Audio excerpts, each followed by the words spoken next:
La conferencia de la presidenta del jurado, que en esta ocasión es Elvira Navarro, una prestigiosa escritora y periodista que escribe en los diarios El País, El Mundo, Babelia, en fin, en multitud de publicaciones y que tiene un currículum literario bastante amplio. Pues la edición ha ido perfectamente porque es un producto, por decirlo de alguna manera, que tenemos testado después de las 34 ediciones previas.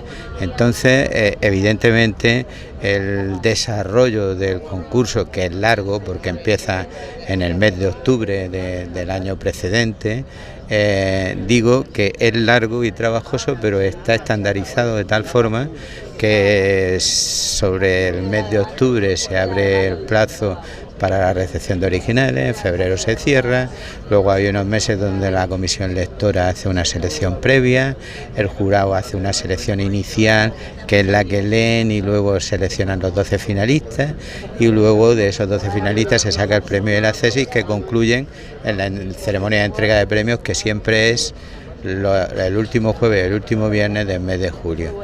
El proceso además es un proceso que goza de la apreciación de la gente que participa, porque como hemos dicho en muchas ocasiones, el tema estaba en que resulta que la mayoría de cuentos vienen de Hispanoamérica o de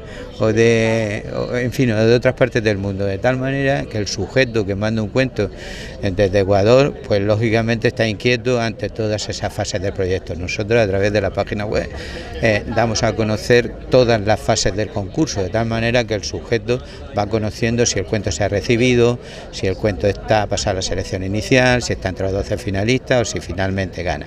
Las notas de prensa, las bases, es decir, todo eso se recoge en la página de tal manera que la gente tiene una información completa de por dónde van los tiros, por decirlo de alguna forma. Eso significa que esa estandarización de procesos lo que nos asegura es que mínimamente cumplimos con todo y que la cosa medianamente sale bien. A partir de ahí todo es mejorable, pero evidentemente como mínimo cumplimos el estándar que nos marcamos. Javier Iscue está aquí y el premio vendrá mañana, que es Marcelo Luján. Pero sí, vendrán los dos tienen confirmada la asistencia, ya te digo, uno de ellos ya está aquí en el hotel. Y por el currículum que hemos leído de ellos son reconocidos, ¿no? Sí, pero esto no quiere decir nada, porque quiero decir, nosotros premiamos siempre sin saber a quién premiamos. Premiamos un cuento que tiene un título y un lema, y cuando se premia, entonces se abre la plica y evidentemente vemos quién es. Yo tengo que decir que en el Villa de Mazarrón hay gente que tiene un currículum amplio y que luego ha ido ampliando en el mundo de las letras, pero también hay gente que no, que era de los primeros premios que se llevaba, quiero decir. Entonces, bueno, nosotros lo único que sí te puedo asegurar es que lo hacemos con la mayor transparencia, con la mayor honestidad, y premiamos lo que a nuestro juicio, a pesar de que podamos estar equivocados, tiene la calidad suficiente para merecer el premio del Acceso. Bueno, ha sido un año un poco traumático porque, como sabéis, en el último trimestre del año tuvimos una dificultad para poder poner en marcha los cursos talleres, que no se había producido en todo el recorrido de la Universidad Popular, y son ya algunos años, pero fue como consecuencia del cambio administrativo que ha sufrido el país, ¿no? Y de la adaptación a la nueva ley de contratos del sector público, etcétera, etcétera. Excepción hecha de eso, yo estoy satisfecho porque el resto de actividades han fluido con la misma garantía y con la misma calidad que siempre. Incluso algunas, yo, si me permitís, destacaría, por ejemplo, la exposición de Vivancos, que es una exposición única, porque por varias razones, como ya expliqué en su día, ¿no? Primero porque es un pintor mazarronero que, en fin, que tiene una amplia trayectoria y reconocimiento en el mundo pictórico, pero también, quiero decir, porque en la obra costó bastante reunirla, quiero decir, eran de muchos coleccionistas, una colección privada. El Museo de Jaén de Arte Naïf tiene solo 10 cuadros de Vivancos, tiene muchísimos más de otros reconocidos pintores, ¿me entiendes? Pero Vivancos solo tiene 10, nosotros pusimos, si no recuerdo mal, 29, con lo cual, en fin, resultó un trabajo. Destaco esta actividad porque, como me has pedido que valore un poco lo que ha sido el año, pues bueno, destaco esta en particular, pero el resto de actividades, Fiscaria, Carlantum, es decir, todas han fluido con la calidad y con la garantía de siempre. Si me permitís la inmodestia. No, lo hemos comprobado también, hemos estado nosotros. Bien, muchas gracias. Pues no había estado nunca en Mazarrón y sobre todo nunca había estado en un lugar tan bonito para dar una conferencia. Esto es espectacular, o sea que estoy muy contenta. La conferencia va a versar sobre el género del cuento, puesto que el certamen es un certamen de cuentos, y la he titulado de lo clásico a lo heterodoxo, con una intención sobre todo de, bueno, pues de centrar un poco desde un punto de vista teórico lo que es el género del cuento. Y bueno, de esto va a versar. El concurso de cuentos es un concurso, para empezar, absolutamente limpio, es decir, yo no tenía ni idea de quiénes eran los que se presentaban, a mí me llegaron ya los finalistas. Es más, el ganador, yo pensaba, habría apostado mi brazo a que se trataba de una mujer y el ganador resulta que es un hombre, es Marcelo Luján. Y bueno, es un concurso que han llegado finalistas de mucho nivel, o sea que está muy bien. Y en cuanto al cuento, ¿qué te parece? El cuento es un cuento que parecido casi a las novelas de iniciación, porque trata de una adolescente que hace un descubrimiento. Es un cuento que me gustó mucho porque las atmósferas están muy bien retratadas y también está muy bien hecha toda la psicología del personaje. Incluso el lenguaje está adaptado a la edad del personaje y eso es muy difícil de lograr. Entonces es un cuento fantástico. Y también el Accessit también me ha parecido un cuento que tenía un gran nivel.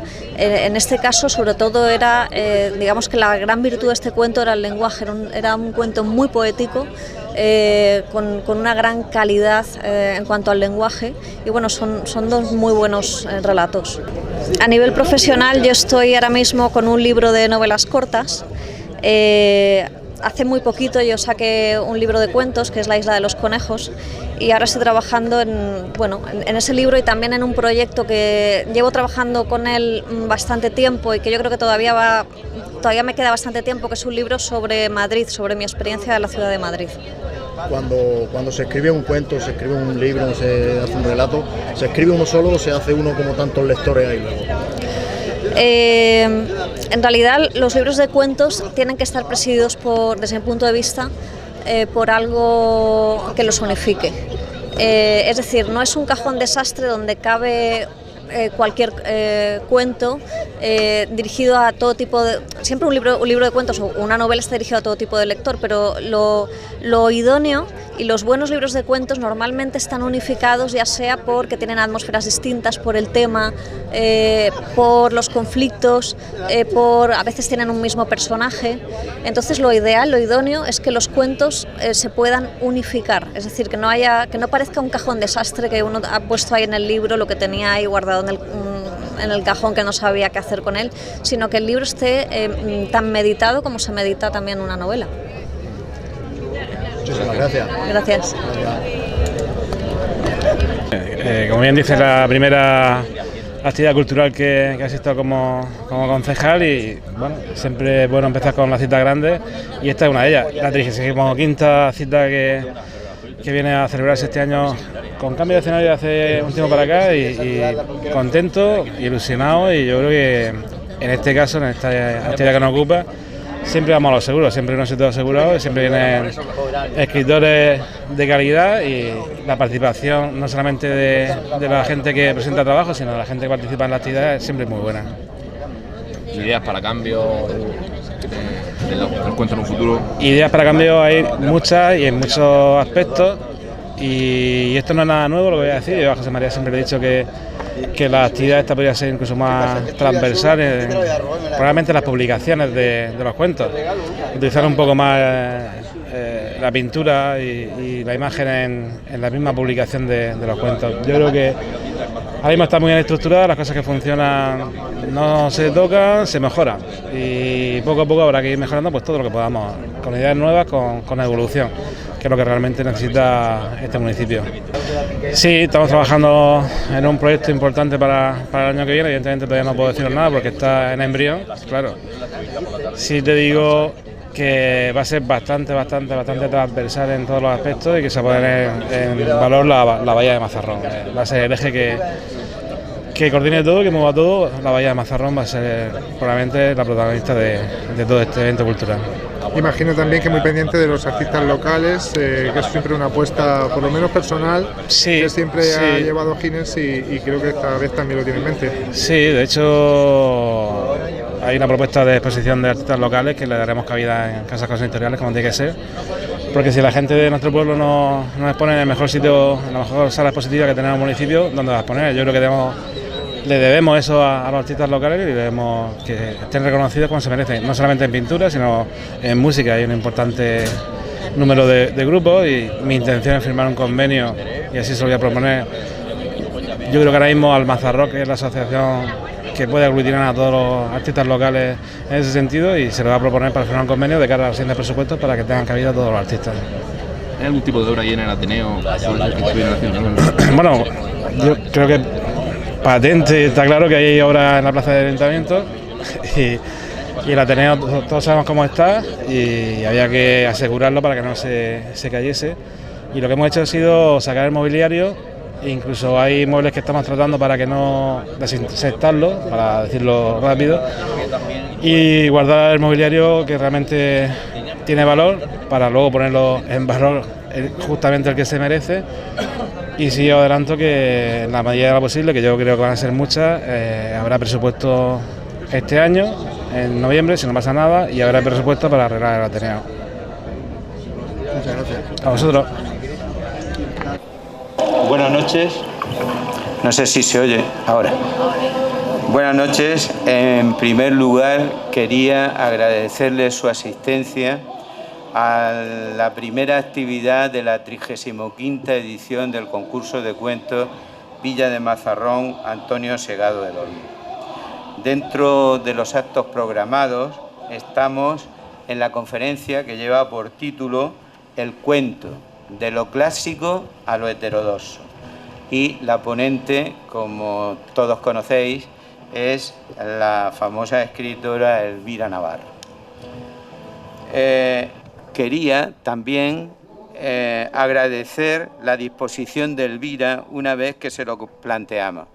No encontré ningún tipo de problema, al contrario, una colaboración directa, sencilla, quiero decir agradable, y con una disposición para prestar su colaboración con el certamen sin poner ningún tipo de objeción y de problema.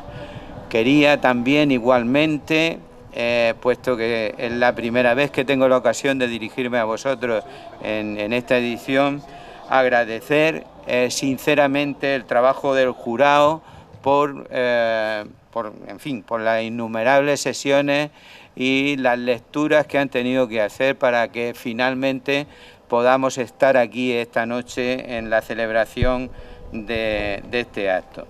Quisiera también agradecer a Antonio Parra, como no puede ser de otra manera, Primero, su participación en el jurado y segundo, el haber aceptado el encargo de presentar a Elvira. Como todos ustedes saben, porque se ha publicado en prensa, los trabajos ganadores son La Claridad, que se presentó con el lema Luciana Boris y que pertenece, cuyo autor es Marcelo Luján. El accese ha recaído en un cuento titulado Cordelia Crisálida. El seudónimo con el que se presentó es Aldo Minus y resultó pertenecer a Javier Izcue Argandoña.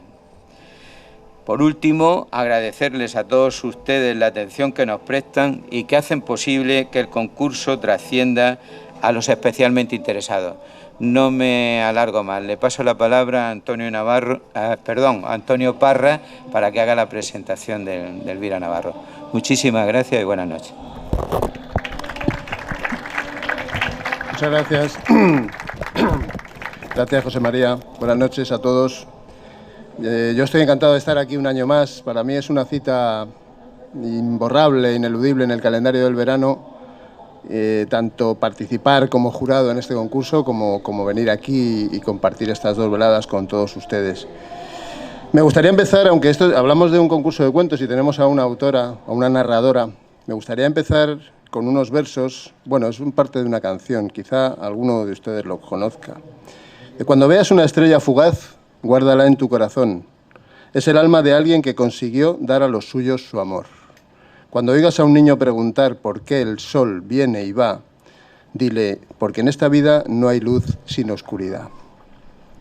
Estos versos quizá no les resulten muy conocidos. Yo tampoco los conocía hasta hace muy poco, cuando mi hijo Antonio, que anda por ahí atrás, me los descubrió. No dejamos nunca de aprender, no deberíamos dejar nunca de aprender, y yo procuro aprender de mi hijo todo lo que pueda. Son versos que pertenecen a una canción del grupo Mago de Oz que se titula La danza del fuego, y tiene mucho que ver con lo que nos reúne aquí esta noche. No ante el fuego, sino bajo las estrellas, aunque esta noche esté un poco nublada. Y es el deseo de que nos cuenten historias, como ese niño primitivo que se preguntaba por qué el sol viene y va. Esa curiosidad ancestral dio lugar a los primeros cuentos, a las primeras narraciones, y hoy seguimos asistiendo, a veces hasta boquiabiertos, al mágico momento en que alguien nos cuenta una historia que nos atrapa, como han hecho los más de 800 relatos presentados a este concurso.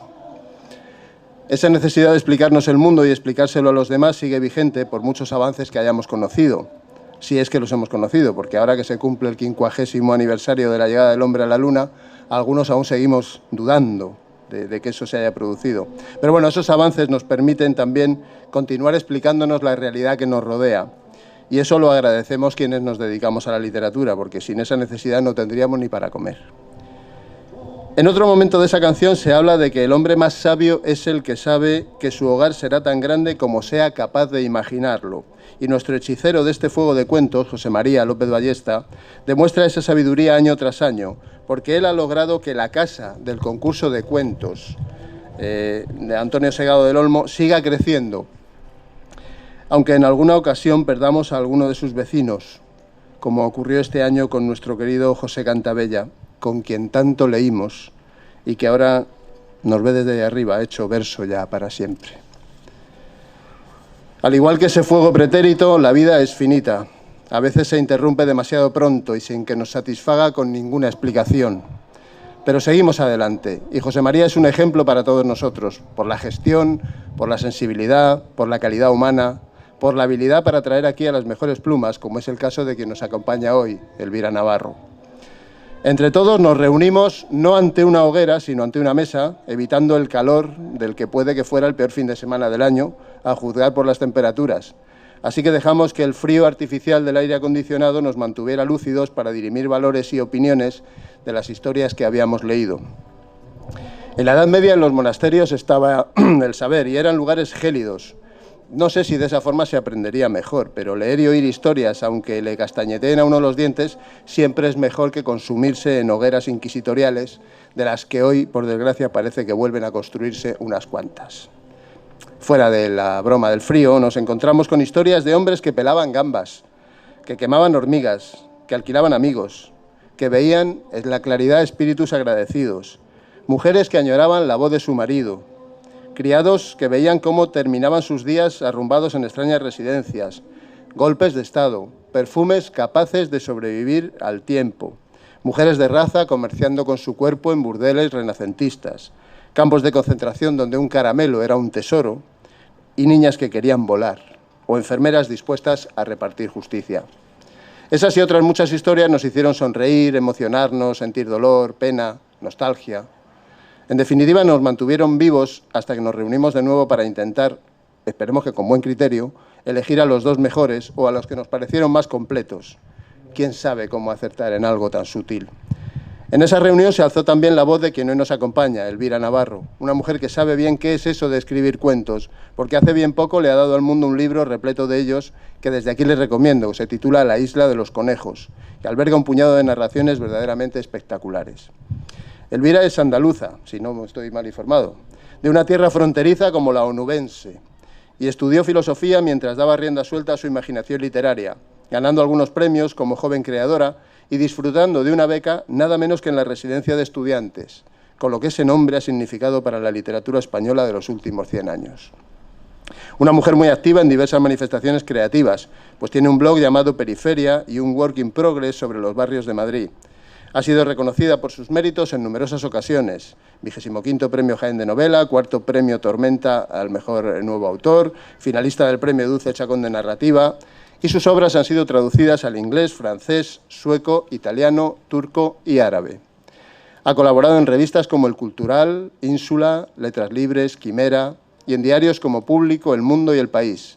También ha ejercido la crítica literaria en Que Leer, revista de libros, y en el famoso blog La Tormenta en un vaso. Incluso ha llegado a ser editora y ha impartido talleres de escritura. Como ven, méritos para estar aquí y hablarnos de literatura no le faltan. Y así le avalan también obras como La ciudad en invierno, La ciudad feliz, La trabajadora, Los últimos días de Adelaida García Morales o el ya mencionado La isla de los conejos, con un inquietante relato que da nombre al volumen que les aseguro que les quitará el sueño cuando lo lean, y no será el único.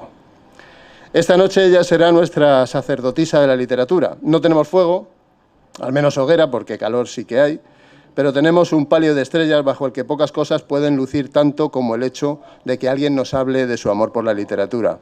Así que les dejo con Elvira Navarro. Muchas gracias.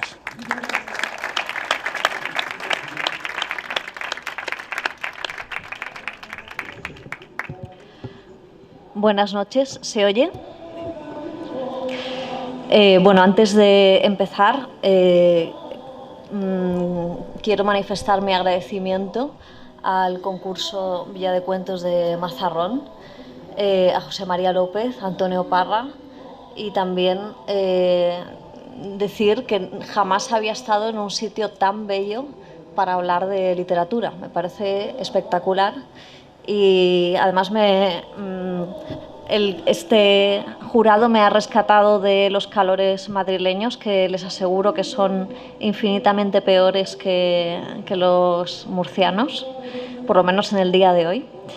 Y bueno, antes de empezar mi conferencia, me gustaría decir unas palabras porque me he enterado hoy, cuando venía en el tren, de que ha muerto una poeta muy joven. Tenía 39 años, no los había llegado a cumplir, Carmen Jodra, que no sé si ustedes la conocen. Quiero dedicarle esta conferencia porque era una gran poeta y también porque era amiga mía. Y su muerte me ha dejado devastada. Y antes de empezar a leer mi conferencia, les quiero leer unos versos de Carmen Jodra, que como me he enterado en el tren, pues no los he podido imprimir, entonces los voy a leer aquí en el móvil. Y bueno, ahí voy. Y los versos dicen así: Señores, yo sé bien de los venenos. Señores, yo sé bien de los venenos de la literatura. La tiranía impúdica y terrible de una belleza impura que nos mancha los labios de palabra, los ojos de figura y el cerebro de sueños o pecados en flagrante diabólica impostura. No la deseo a nadie y nadie debe desearla nunca, pero benditos los que se someten a su mirada oscura. Dicho lo cual, voy a empezar mi conferencia, que se titula El cuento de lo clásico a lo heterodoxo. Quizá no haya otro género que admita una mayor polisemia que el cuento. Pronunciado en un contexto donde no se esté hablando de literatura, y a poco que haya algo de ambigüedad en la expresión, nos viene antes a la cabeza el embuste a la narración breve de ficción, lo que no suele pasar con las novelas. El término novela también es usado a veces como mentira, pero sin prestarse a tanto equívoco, pues utilizarlo de esta manera es más raro. ¿Y por qué es más raro? Una explicación sofisticada es que la forma misma que tienen las novelas, siempre y cuando no sean cortas, claro está, ordena de algún modo su uso. Quiero decir que la medida en que las novelas explicitan el tema, lo explican, lo vuelven del derecho y del revés, parece un contrasentido hablar de mentira. Como mucho, las novelas se aproximan a veces a las neurosis.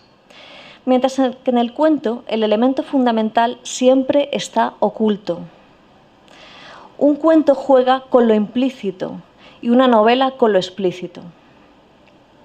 Soy, no obstante, consciente de que su uso como sinónimo de embuste no tiene tanto que ver con esta explicación sofisticada como con su carácter de ficción y con su brevedad. No me cuentes cuentos, se dice habitualmente en contextos orales, tras escuchar bien alguna mentira, bien algo que nos resulta inverosímil, bien un simple chisme. Quien no lee mucho y escucha la palabra referida a su función literaria, a menudo cree que los cuentos son solo para niños. El último recuerdo que tienen de haberlos leído es cuando tomaban Caperucita Roja o Los Tres Cerditos en la biblioteca de su colegio. Estas personas se extrañan cuando se enteran de que hay cuentos para adultos, aunque habitualmente no se atreven a preguntar para no evidenciar aún más su ignorancia. Yo llegué a los cuentos por una casete que mi madre me compró en un kiosco. Aún no estaba escolarizada, así que debía de tener unos 3 años cuando la casete sonaba en el coche y también en el cuarto de juegos y en el salón de mi casa. No fui a la guardería. Mi madre me confiaba casi siempre al cuidado de mi abuela, que no me contaba ningún cuento, ni falta que hacía, porque estando yo con ella no los necesitaba. Salvo la hora diaria de misa, en la que me aburría hasta quedarme dormida en el banco duro de la iglesia, el resto del día yo tenía distracciones de sobra entre jugar en el patio, las visitas a las casas vecinas o la contemplación de la mano de mi abuelo de los animales, el perro sobre el que podía subirme, las perdices para la caza en sus jaulas, los gatos y el burro y las gallinas que tenían en el campo. No necesitaba entonces de ficciones. Sí las necesité, en cambio, cuando, aún sin escolarizar, aguanté a una señora que venía a cuidarme y a hacer la casa, una señora poco apta para hacerse cargo de los niños, pues pretendía que yo, con 3 años, no me moviera del sofá en todas las horas en las que ella venía a hacer la casa. Solo lo conseguía si me ponía la cinta de cuentos. Entonces yo me quedaba muy quieta en el sofá, absorta en las historias y olvidada de la señora funesta. Frente a una realidad que no me gustaba, estaban los cuentos de la casete, y recuerdo la materialidad y la profundidad que la niña que yo era le daba a cada palabra, no porque a los 3 años yo sacara demasiadas conclusiones, sino porque el universo que dibujaban me parecía vastísimo, inabarcable, y escuchaba con una concentración y una entrega total tras la que había, o eso creo ahora, la creencia o la intuición de que era materialmente posible penetrar en aquel mundo de palabras si no me desviaba ni un ápice de ellas. Se hacía que solo existieran ellas, las palabras. A día de hoy aún tengo la impresión de haber atravesado de verdad los caminos del gato con botas y haber sentido la densidad de los bosques. Me imaginaba aquel animal con pisadas de gigante, porque las botas solo podían ser tan enormes como los universos que evocaban.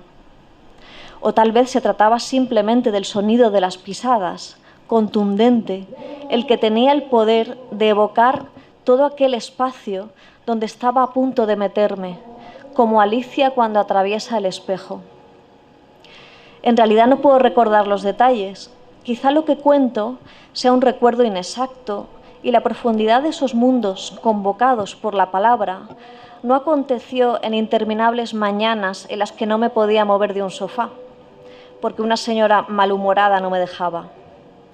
Lo que sí creo que aconteció, como lo consigno aquí, es la sensación de que las palabras eran capaces de procurarme, las palabras como creadoras de mundos que no estaban solo en la imaginación, sino que eran completamente reales, a diferencia de la chata cotidianidad, tan limitada a veces que no podía ser así, que resultaba inaceptable. Lo que estoy diciendo es un tópico sobre la experiencia literaria, pero es que muchos tópicos son ciertos y quizás alumbran verdades que los rebasan, es decir, que no se quedan en esa cáscara vacía a la que suenan los tópicos y que es el motivo de que haya que buscar maneras no tópicas de contarlos para que no parezca que nos referimos a lo de siempre.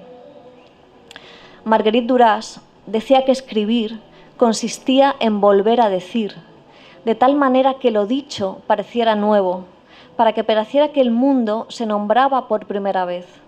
Esto es, se miraba, se descubría. Al principio fue el verbo y el verbo se hizo carne, y los límites del lenguaje son los límites de mi mundo.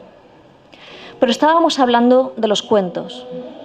En mi biografía lectora hay un salto del gato con botas al libro de los amores ridículos de Milan Kundera.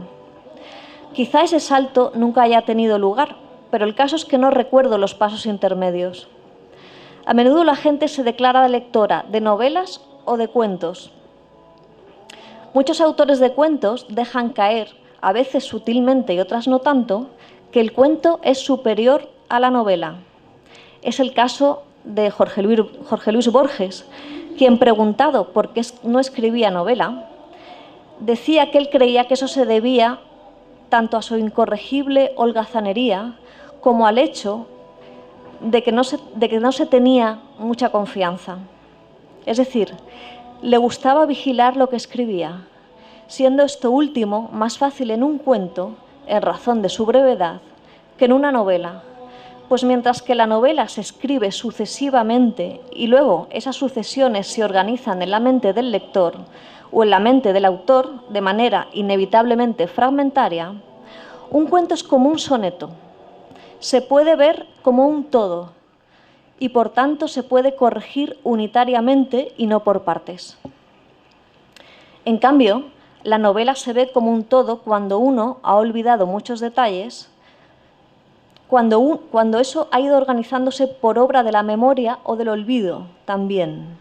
Cito literalmente: continuamente me preguntan que cuándo voy a escribir una novela, pero me consuelo pensando que alguna vez le preguntan a los escritores: ¿y usted cuándo va a escribir una epopeya? ¿O cuándo va a escribir un drama de 5 actos? Y actualmente esa pregunta no se usa. Creo además que el cuento es un género más antiguo que la novela y quizá pueda vivir más allá de la novela. Pero aquí me di cuenta de que estoy repitiendo lo que ha dicho otro autor favorito mío, Wells. Y tratándose de Wells, yo diría de él lo que pueda decirse de Henry James. Creo que sus cuentos son muy superiores a sus novelas y no son menos ricos. Fin de la cita de Borges. He dado un rodeo demasiado largo. Decía que yo pasé sin transición o sin que pueda recordar los pasos intermedios de los cuentos infantiles a los cuentos para adultos. De la misma manera que tampoco hubo transición durante mi etapa de formación entre las novelas infantiles y juveniles y las de adultos. Es decir, nunca dejé de un lado ni a los cuentos ni a las novelas. No me decanté ni por unas ni por otras. Y a día de hoy la escritora que soy escribe tanto cuento como novela. Digo que no me decanté, pero eso no quiere decir que no haya habido una gradación en el aprendizaje de la escritura. Y aquí he de confesar que empecé con los cuentos y algo más, que a este concurso, al Villa de Mazarrón de Cuentos, me presenté entre los años 2001 y 2003 sin ganarlo, es decir, entre que acabé mi licenciatura en filosofía e hice el paripé de ir a unos cursos de doctorado, escribir una tesina y estudiar unas oposiciones. No quería hacer nada de eso, sino escribir, pero ese era un camino por el que avanzaba a tientas. De ahí que me presentara a concursos. Necesitaba una confirmación exterior de que lo estaba haciendo más o menos bien, aunque en mi fuero interno yo sabía que lo hacía fatal y que no merecía ganar. Y aquí retomo lo que decía Borges sobre los cuentos y entro en uno de los asuntos que rotula esta conferencia, el cuento clásico. Decía Borges que el cuento se podía vigilar, puesto que posibilita una corrección unitaria. He aquí una de las características, no diré ya de todo cuento, sino de todo texto corto, la unidad de impresión de la que habló Edgar Allan Poe en su célebre método de composición o filosofía de la composición, que también se traduce de esta manera. Poe fue el padre del cuento moderno, o al menos así se lo rotula cada vez que se habla de él. Lo que él teorizó sobre el cuento lo tenemos, si cabe, más profundamente asimilado por influencia del cine, pues como bien decía Rafael Azcona, una película tiene más que ver con un cuento que con una novela, en la medida en que se rige por la unidad. Unidad de impresión o de lectura, unidad de espacio y tiempo, unidad de personaje, unidad de trama y unidad de conflicto. ¿Qué quiere decir todo esto con lo que os estoy bombardeando? Quiere decir que el cuento, al ser un texto corto, no admite demasiado desarrollo. Entonces uno está obligado a que, si bien en un cuento puede haber varios personajes, solo va a haber un personaje que sea el protagonista, a diferencia de novelas largas donde puede haber un personaje fundamental, pero puede haber secundarios que de vez en cuando tomen el protagonismo. Por ejemplo, Ana Karenina de Tolstoy, ¿no?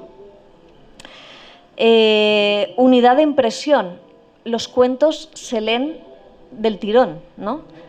Y cuando un cuento lo dejamos a medias, por lo menos yo tengo que retomarlo desde el principio, porque si no parece que el cuento se nos pierde, ¿no? Que se pierde el efecto del relato, cosa que no pasa con una novela que es... bueno, a no ser que sea muy cortita, normalmente las novelas se leen de varias tacadas, ¿no? Unidad de espacio y tiempo. Normalmente los cuentos suceden en espacios y en tiempos bastante acotados, es decir, es raro que en un cuento haya un salto de 20 años, o es raro que un cuento empiece en Murcia y termine en Australia. No es que sea imposible, pero sí es extraño, ¿no? Suelen acontecer en un espacio-tiempo delimitado. Unidad de trama. Normalmente los cuentos tienen una sola trama, al igual que un conflicto. Los cuentos tienen un solo conflicto. Y todo esto siempre a diferencia de la novela, que la novela a lo mejor tiene una trama principal, pero puede tener varias secundarias, o tiene un conflicto fundamental, pero en torno a ese conflicto se vinculan luego varios conflictos, y la novela es muy larga, cada personaje tiene su propia problemática, etc. Entonces esto es lo que quiere decir que el cuento, que lo fundamental del cuento es la unidad. Y además el cuento clásico suele ser lineal. Edgar Allan Poe decía que el cuento tenía que tener una introducción, un nudo y un desenlace, y que todas esas partes tenían que estar más o menos equilibradas. Es decir, a la introducción había que dedicarle un espacio. De hecho, Edgar Allan Poe, que es un escritor tremendamente atmosférico, muchas veces las introducciones a los cuentos de Poe son bastante largas. Si recordáis, por ejemplo, La caída de la casa Usher, tiene una introducción larguísima donde hay un personaje que llega a un paraje inhóspito y se encuentra con una casa que da mucho miedo, y eso es descrito exhaustivamente. Y luego tienen que tener un desarrollo en varias partes, que si hacemos un dibujo, dibujaríamos una suerte como de embudo. ¿Por qué? Porque el cuento empieza, que todavía no sabemos de qué va a ir, y conforme vamos avanzando en el conflicto vamos descartando posibilidades y por eso el cuento tiene un efecto embudo. Y luego para Edgar Allan Poe, además, el cuento tenía que tener una conclusión y esa conclusión tenía que ser un efecto, tenía que causar una sorpresa en el lector. Es decir, el lector debía haber pensado una cosa, esto también sirve para las novelas policíacas, debía haber pensado una cosa y sin embargo al final sorprenderse con lo que ocurría, ¿no? Y eso es lo que llamamos efecto sorpresa y estas más o menos serían las características de lo que es un cuento clásico.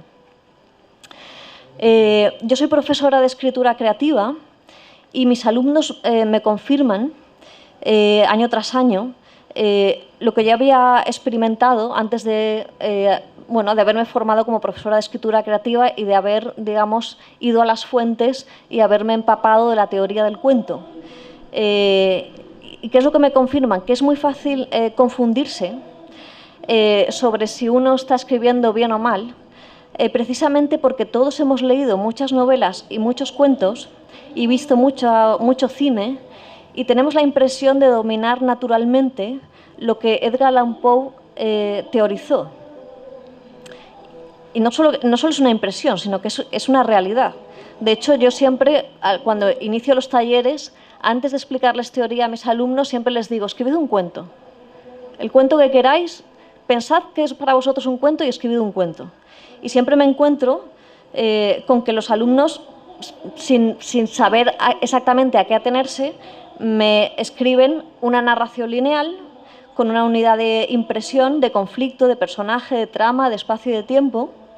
Y a veces incluso me escriben finales muy sorprendentes. Lo del final sorprendente cada vez es más difícil porque ya hemos leído tanto, hemos visto tanto cine, que ya es muy difícil hacer un final sorprendente, pero todavía se pueden hacer. Quiero decir que tenemos interiorizada la manera clásica de narrar. Y este dominio me llevaba a mí, cuando me presentaba al concurso de Villa de Mazarrón de Cuentos y a otros concursos, a cierto autoengaño. Pues, como he señalado antes, en el fondo sabía que no merecía ganar, aunque mi narración fuera formalmente impecable. La escritura, la literatura, empieza cuando sabes que la cuestión formal es secundaria. Es decir, que está al servicio de otra cosa, de la que es inseparable. No es que sea secundaria porque no importe cómo se narre, sino que aquello que se narra tiene que encontrar su justa forma. Es decir, no se puede querer decir una cosa y emplastarla en una forma, sino que hay que encontrar, aquello que se quiere decir tiene que encontrar su justa forma. Porque además forma y contenido no pueden separarse. Recuerdo haberle escuchado decir a Alejandro Zambra, en ese debate que tuvo lugar a principios del siglo XXI, sobre precisamente cómo se tenía que narrar en el siglo XXI, que para él algo experimental, novedoso, podía ser simplemente una nueva voz. Esto es, que a veces basta para descubrir qué es la escritura, la literatura, con escribir desde esa voz nueva, propia, sobre cuya novedad o propiedad resulta imposible teorizar y que sin embargo cifra o puede cifrar una escritura entera, pues es desde ahí desde donde la literatura está misteriosamente viva. Y el misterio se resiste a toda teorización, lo cual por supuesto no significa que no se pueda teorizar. Pero el análisis de la escritura es siempre un ejercicio a posteriori, al hecho mismo de escribir. Y solo a veces esa teorización se convierte, a su vez, en una escritura más. Tal es el caso de Riccardo Piglia, grandísimo escritor y también un grandísimo teórico sobre el hecho literario, sobre la escritura, que desplegaba la rarísima virtud de que sus análisis fueran, a su vez, ejercicios de creación en vez de meras descripciones y categorizaciones que suelen ser el santo y seña de los teóricos de la literatura. Piglia escribió unas famosísimas tesis sobre el cuento De hecho, si las tecláis en Google tesis sobre el cuento de Ricardo Piglia, las podéis leer. Son breves y resumen perfectamente distintas maneras de narrar, recogiendo en primer lugar la manera clásica, que es de la que hemos hablado, la de Edgar Allan Poe. Y Piglia decía, bueno, voy a leer la primera nota, dice: en uno de sus cuadernos de notas, Chekhov registró esta anécdota.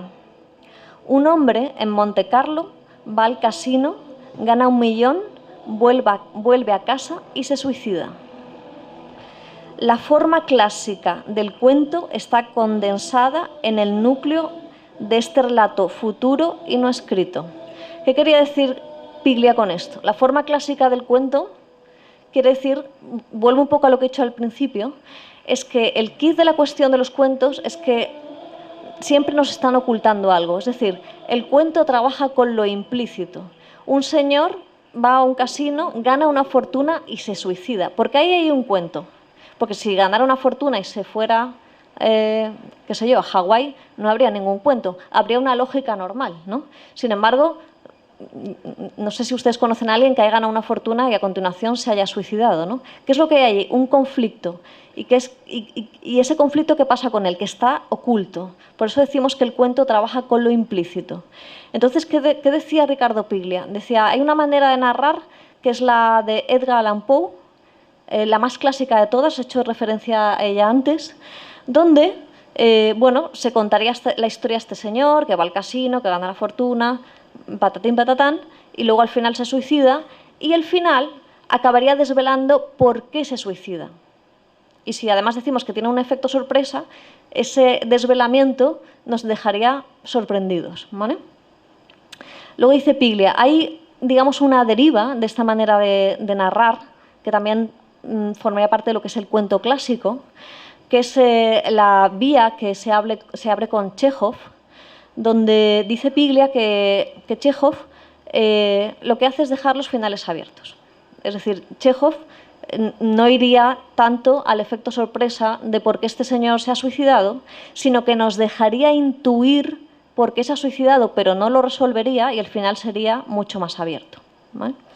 Y luego dice, luego hay una forma, una tercera forma, que es la de Kafka, y dice, la de Kafka es la más misteriosa de todo, y aquí, digamos, ya se rompe por completo el esquema clásico, porque ¿qué haría Kafka a la hora de narrar esta anécdota? Dice Piglia, Kafka contaría exhaustivamente los preparativos del suicidio y el suicidio, como si el lector supiera que los motivos del suicidio, es decir, no mencionaría que acaba de ganar una fortuna, pero dejaría pistas quizás sobre ello, pero no la aclararía, y simplemente contaría cómo se suicida. La sensación que nos deja Kafka siempre es de absurdo, ¿no? Bueno, esto es otra forma de explicar la manera de la que se puede sintetizar distintas formas de hacer cuento que en realidad abarcan bastante praxis cuentística. Dicho lo cual, a mí me costó mucho encontrar mi voz, o más bien aceptarla, y de nada me habrían servido las tesis sobre el cuento de Piglia, pues como he dicho antes, el asunto de la forma era un tema menor en la medida en que no dejaba de ser secundario y dependiente de dar con la clave, el correoso clic que me hiciera darme cuenta de en qué consistía en mí la escritura. Y esa puerta se abrió tras leer los cuentos de una heterodoxa, que es Clarice Lispector, la escritora brasileña, que me dio una clave que yo parecía haber olvidado, y que es la siguiente. Es algo que parece muy lógico, pero a mí se me había olvidado por completo, que es que la creación es ante todo un ejercicio de libertad. Y que en ese ejercicio de libertad se puede encontrar su mejor expresión tanto en lo clásico como en lo heterodoxo. Pues la historia de las formas literarias no debería ser leída, a mi juicio, en clave de progreso. Es decir, no es que se empiece por lo clásico y se termine en lo heterodoxo, sino que las formas clásicas y las formas heterodoxas conviven. Y de hecho, en cualquier libro de cuentos que podamos leer ahora mismo, que se estén publicando en la actualidad, pienso, por ejemplo, en una cuentista norteamericana maravillosa que es Lydia Davis, que no sé si a ustedes les suenan. Los cuentos de Lydia Davis están publicados por Sisbarral, y Lydia Davis en sus cuentos tiene cuentos absolutamente clásicos que parecen cuentos casi de Chekhov, y tiene cuentos que rompe por completo la narración clásica, es decir, ahí encontramos pequeños fragmentos de diario que son presentados como cuento, por ejemplo, o pequeñas reflexiones, o una especie como de vómito sentimental, y eso también es presentado como cuento. En fin, ya se me ha ido por donde estaba leyendo. Sí, que ese ejercicio de libertad puede encontrar su mejor expresión tanto en lo clásico como en lo heterodoxo, y que la historia de las formas literarias no debe ser leída de ninguna manera como una enclave de progreso, ¿no? Sino que las formas siempre están ahí, a nuestra disposición, y se están reactualizando continuamente. Con todo, y puesto que hemos definido un marco clásico, ¿qué podría ser lo heterodoxo en el cuento?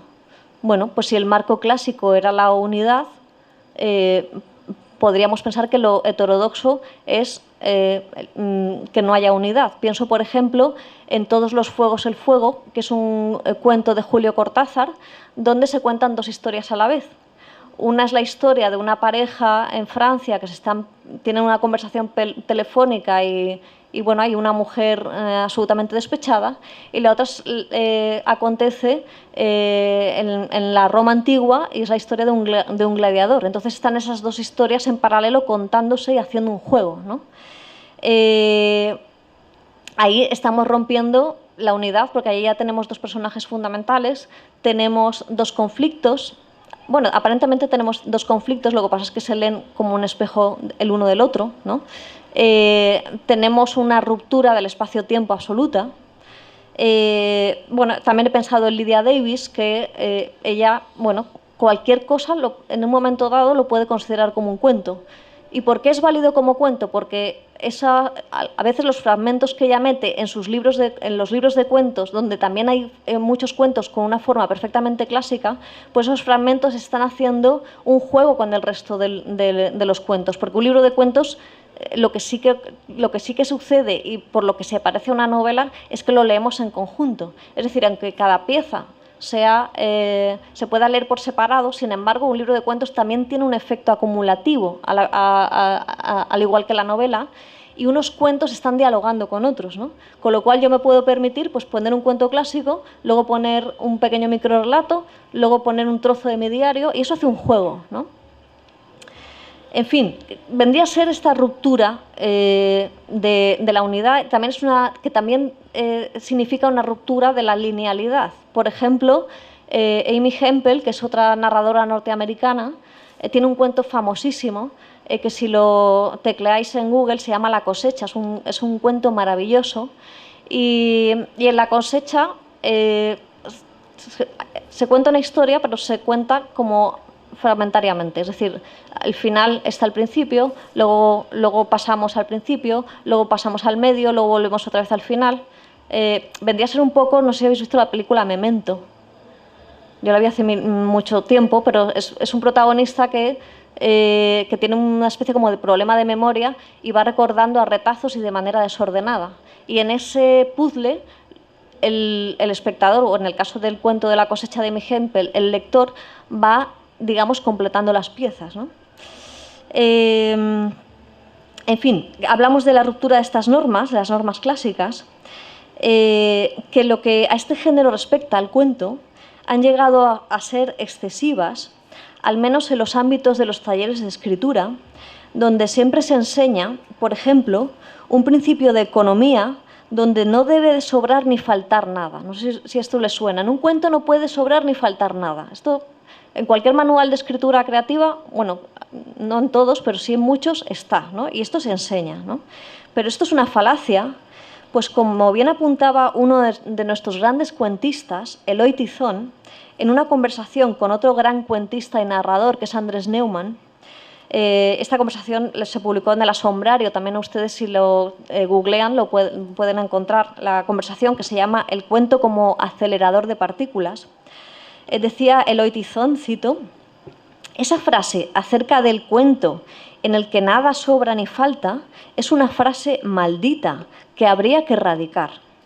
Me parece una cosa terrible, pues cuando uno lee los cuentos canónicos de la historia de la literatura y nos vamos a Chekhov o a Borges o a los grandes iconos de la perfección, resulta que encontramos párrafos enteros en los que pueden faltar o sobrar elementos y no pasa nada. Yo creo que ese ejercicio de salud narrativa, analizar un cuento, despiezarlo y decir, ¿veis? El cuento sigue funcionando. Y no diré incluso pese a la imperfección, sino casi gracias a la imperfección. Un buen cuento deja resquicios y grietas, que es por donde respira y se humaniza. Esa búsqueda, a veces un poco obsesiva, del cuento perfecto y circular, a mi modo de ver, ha hecho daño. Y todavía es algo que, aunque nos parezca extraño, sigue estando incrustada como creencia en el fondo de la mente. Fin de la cita de Eloy Tizón. En esta misma conversación, Andrés Neumann argumenta brillantemente que en el cuento cabe defender las dos posturas, la de la perfección casi museística y la contraria, que el cuento es un espacio privilegiado de experimentación por su vecindad con la poesía. De ahí surgió, afirma Neumann, el subgénero microrrelato. Y cito, dice Andrés Neumann, tan extraño que durante muchas décadas ni siquiera se supo qué nombre ponerle o cómo estudiarlo. Y se mueve entre el aforismo y el poema en prosa. Se podría defender que el cuento es un ejercicio de estilo que se puede permitir serlo, precisamente porque dura unas pocas páginas. Una novela de cientos de páginas que sea fundamentalmente un ejercicio de estilo, o eres Joyce o eres tonto. Mientras que un ejercicio de estilo de 5 páginas no solamente es posible, sino hasta deseable. En resumen, el cuento tiene una flexibilidad estética mucho mayor de lo que su caricatura nos ha hecho creer. Fin de la cita. Continúa Neumann diciendo que al cuento le ha hecho demasiado daño su excesiva teorización, valga decir su voluntad normativa, y cita a Propp y a Poe, quienes, de nuevo cito a Neumann, han conceptualizado fórmulas que nos han proporcionado maravillosas herramientas, pero no podemos tomarlas tan en serio. Es como si nuestra idea de la música clásica se hubiera detenido en Haydn o Mozart. Mientras impartíamos este tipo de ideas en nuestros talleres, estábamos rodeados de cuentos que refutan olímpica y gloriosamente esas teorías y generan paradigmas nuevos. No creo que el cuento sea menos amplio que la novela. Fin de la cita.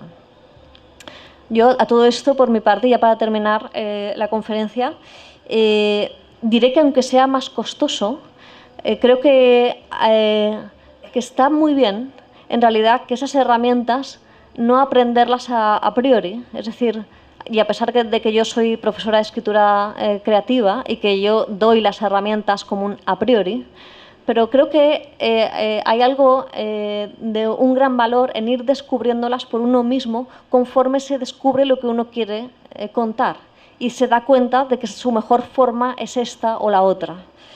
Y bueno, ya sí que termino. Vuelvo a dar las gracias por presidir este jurado. Me parece que de alguna manera he ganado yo esta vez el Villa de Cuentos, es decir, por las veces que no gané. Me parece un sitio maravilloso, es un concurso estupendo y quiero dar la enhorabuena a Marcelo Luján y a Javier Izcue, que son los ganadores. Muchísimas gracias.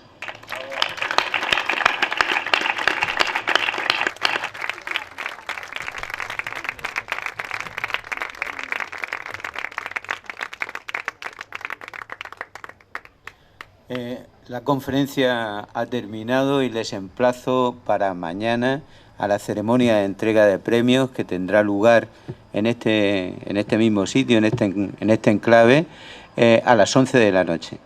Nada más. Buenas noches y muchas gracias.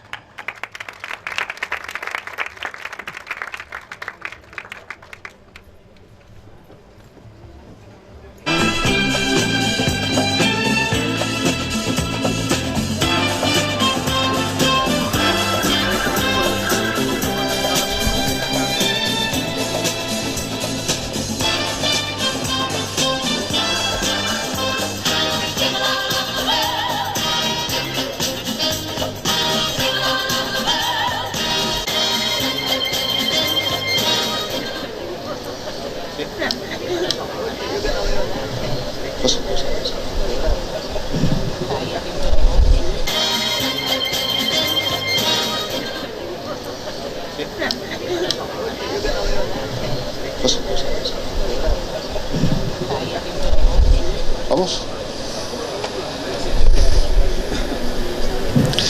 Buenas noches, señoras y señores. Vamos a dar comienzo al acto de entrega de premios de la 35ª edición del concurso de cuentos Villa de Mazarrón, Antonio Segado del Olmo. Y lo hacemos, en primer lugar, dándoles la bienvenida a todos los presentes. También saludamos a las autoridades que nos acompañan esta noche, a los señores miembros del jurado, a los medios de comunicación que nos siguen y que incluso nos retransmiten en directo, y a todos los que nos acompañan, tanto personalmente como a través de las ondas o Internet.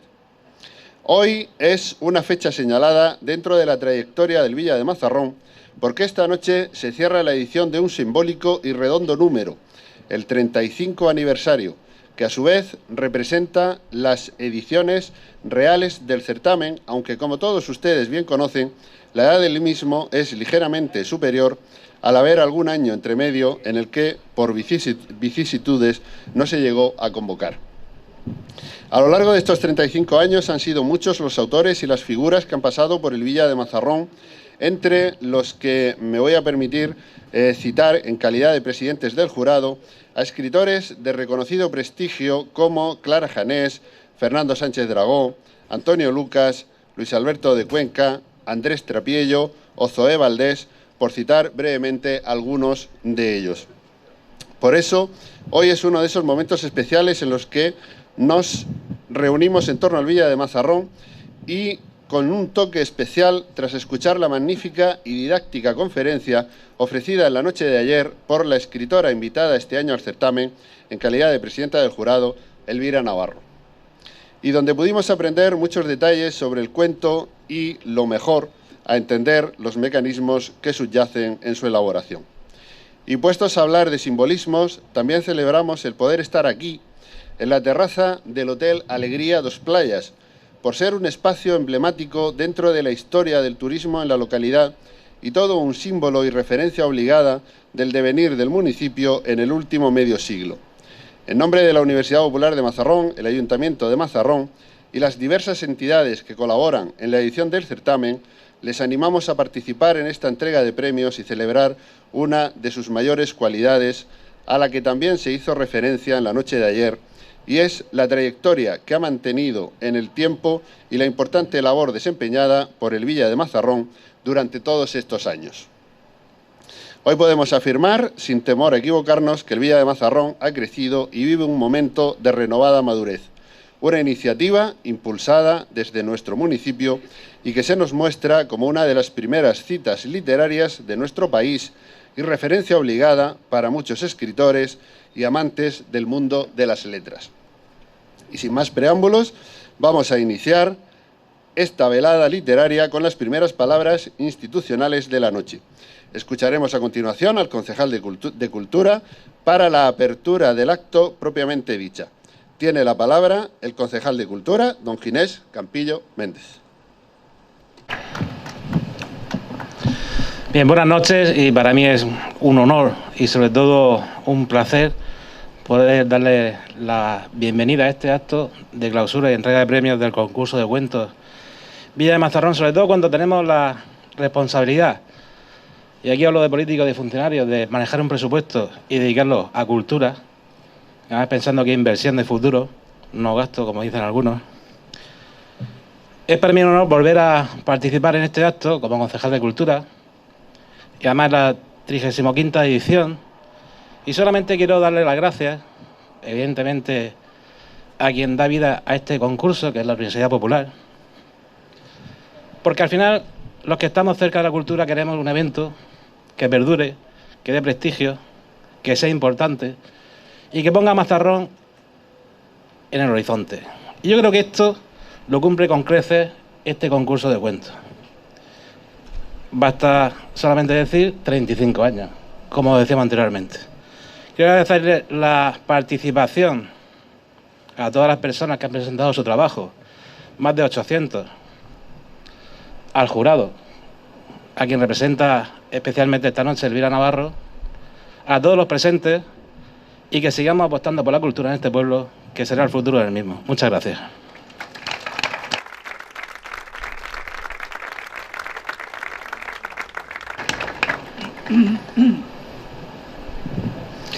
Muchas gracias, señor concejal de Cultura. A continuación vamos a pasar a desvelar los entresijos de lo que ha sido la edición del Villa de Mazarrón de este año. Tras una trayectoria tan completa, creo que a todos los que nos siguen habitualmente no se les escapa el proceso y la dinámica que caracteriza a este certamen. Tanto a estos como a los nuevos amigos que se suman a esta cita literaria del verano mazarronero, tan solo les recordaremos que cada nueva edición que ve la luz es gracias a un largo proceso que se prolonga durante varios meses, a caballo entre un año y otro. El proceso comienza con la difusión de las bases para después continuar con toda una sucesión de fases que van desde la recepción hasta el fallo del jurado, pasando por la recogida, lectura, selección de originales y finalmente determinación de los ganadores. Como pueden ver, un largo proceso que requiere también de la colaboración y participación activa de mucha gente, a la que es preceptivo destacar y agradecer su participación en el Villa de Mazarrón. Hablamos de la colaboración de lectores, profesionales, artistas, literatos, críticos, gentes del mundo de las letras y todos los que se reúnen en torno al certamen. A todos vosotros, muchas gracias por vuestra inestimable ayuda, porque también supone vuestro apoyo y contribución a que el concurso de cuentos alcance las cotas de calidad que le distinguen, le prestigian y por las que es conocido. Y para dar cumplida cuenta de todo esto, será el director de la Universidad Popular de Mazarrón, don José María López Ballesta, quien tome la palabra en calidad de secretario del jurado del Villa de Mazarrón. Durante su intervención tendrán ocasión de conocer el conjunto de los señores miembros del jurado y también a los ganadores de la edición de este año, para finalmente realizar la correspondiente entrega de premios. Tiene la palabra don José María López Ballesta.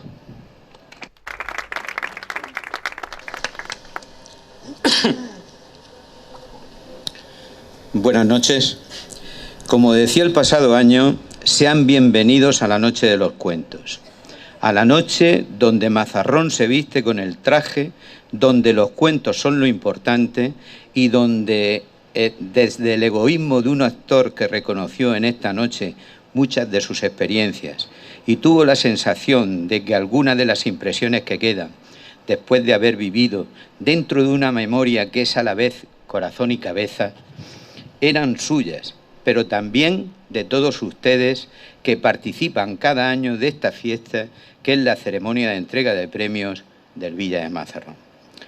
El cuento se me metió en la vida, porque las cosas vividas forman parte de ella.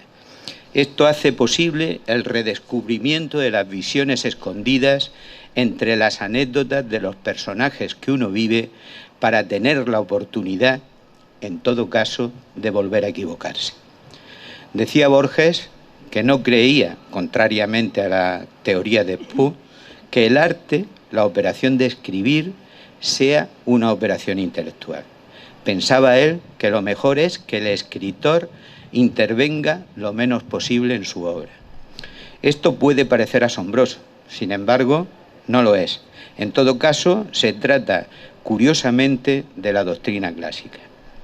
Lo vemos en la primera línea, yo no sé griego, de la Ilíada de Homero, que leemos en la versión tan censurada de Hermosilla. Canta, Musa, la cólera de Aquiles. Es decir, Homero, o los griegos que llamamos Homero, sabían que el poeta no es el cantor, que el poeta, el prosista, da lo mismo, es simplemente el amanuense de algo que ignora y que en su mitología se llamaba la musa. En cambio, los hebreos prefirieron hablar del espíritu y nuestra psicología contemporánea, que no adolece de excesiva belleza, de la subconsciencia, el inconsciente colectivo o algo así. Pero en fin, lo importante es el hecho de que el escritor es un amanuense. Él recibe algo y trata de comunicarlo. Lo que recibe no son exactamente ciertas palabras en un cierto orden, como querían los hebreos, que pensaban que cada sílaba del texto había sido prefijada. No, nosotros creemos en algo mucho más vago que eso, pero en cualquier caso, en recibir algo. Al analizar un cuento, el tema de los géneros es lo de menos. Cross creía que no hay géneros. Yo creo que sí, que los hay en el sentido de que hay una expectativa en el lector. Si una persona lee un cuento, lo lee de un modo distinto de su modo de leer cuando busca un artículo en una enciclopedia o cuando lee una novela. Anoche se comentaba aquí por parte de la presidenta, hacía una disquisición bastante precisa sobre lo que estoy comentando. O también cuando se lee un poema. Los textos no pueden no ser distintos, pero cambian según el lector, según la expectativa. Quien lee un cuento sabe o espera leer algo que lo distraiga de su vida cotidiana, que lo haga entrar en un mundo, no diré fantástico, muy ambiciosa es la palabra, pero sí ligeramente distinto del mundo de las experiencias comunes.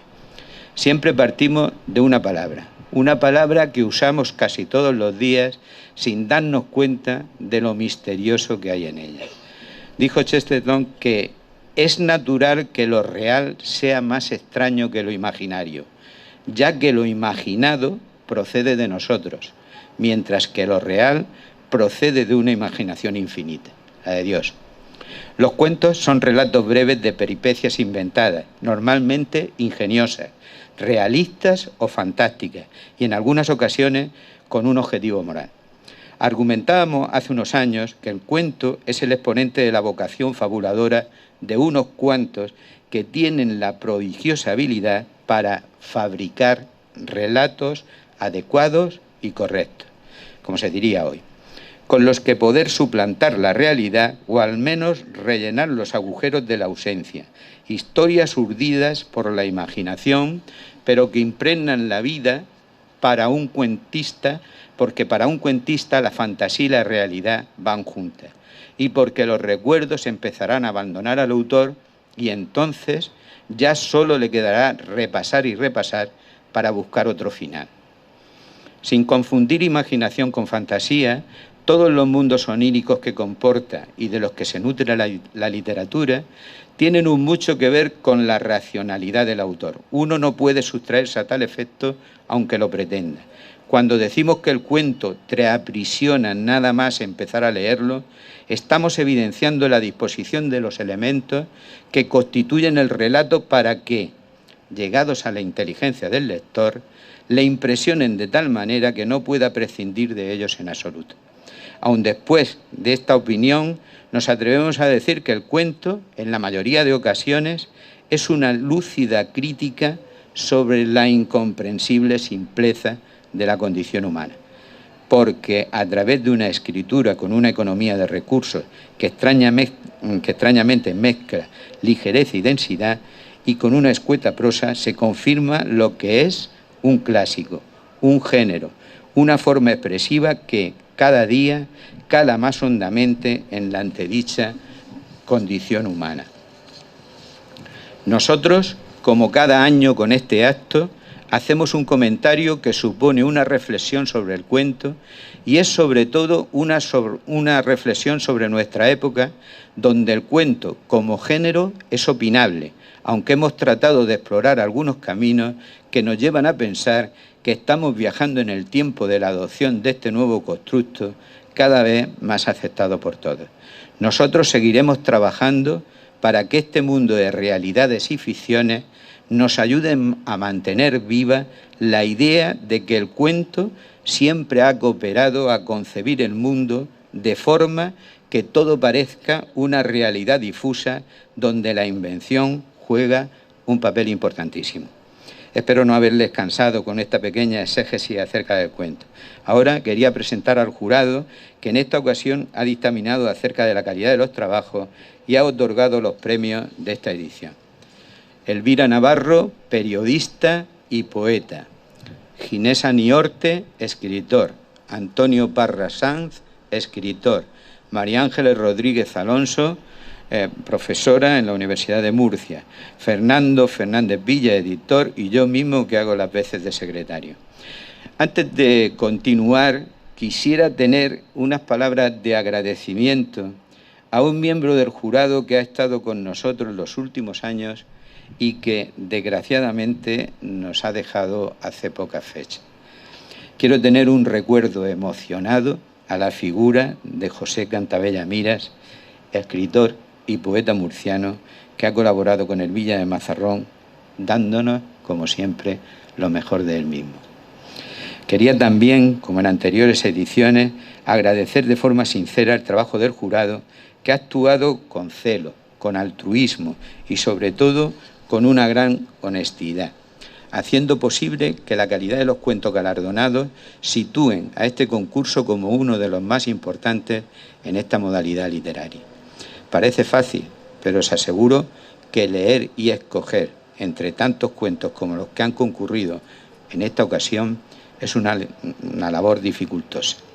Mi enhorabuena por su trabajo y por su dedicación para hacer del Villa de Mazarrón el concurso de cuentos de todos los escritores en lengua castellana. Mi reconocimiento es más profundo. Muchas gracias. Por otra parte,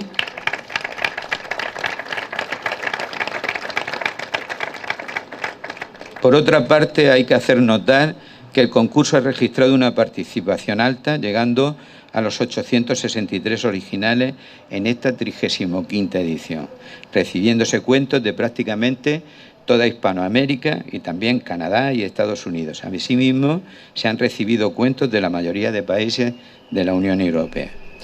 Llegados a este punto, voy a proceder a dar lectura al acta que recoge el fallo del jurado en la presente edición del concurso de cuentos Villa de Mazarrón, Antonio Segado del Olmo, con el fin de conocer en quiénes ha recaído el premio y el acceso del presente año. Dice así: siendo las 22 horas del día 12 de julio de 2019, se reúnen los miembros del jurado del 35º concurso de cuentos Villa de Mazarrón, Antonio Segado del Olmo, y después de deliberar ampliamente acuerdan, por mayoría, lo siguiente. Primero, conceder el primer premio del 35º concurso de cuentos Villa de Mazarrón, Antonio Segado del Olmo, al cuento titulado La Claridad, presentado bajo el lema Luciana Boris, que resultó, una vez abierta la plica, pertenecer a don Marcelo Luján, residente en Madrid. Asimismo, se le concede la placa inherente al primer premio.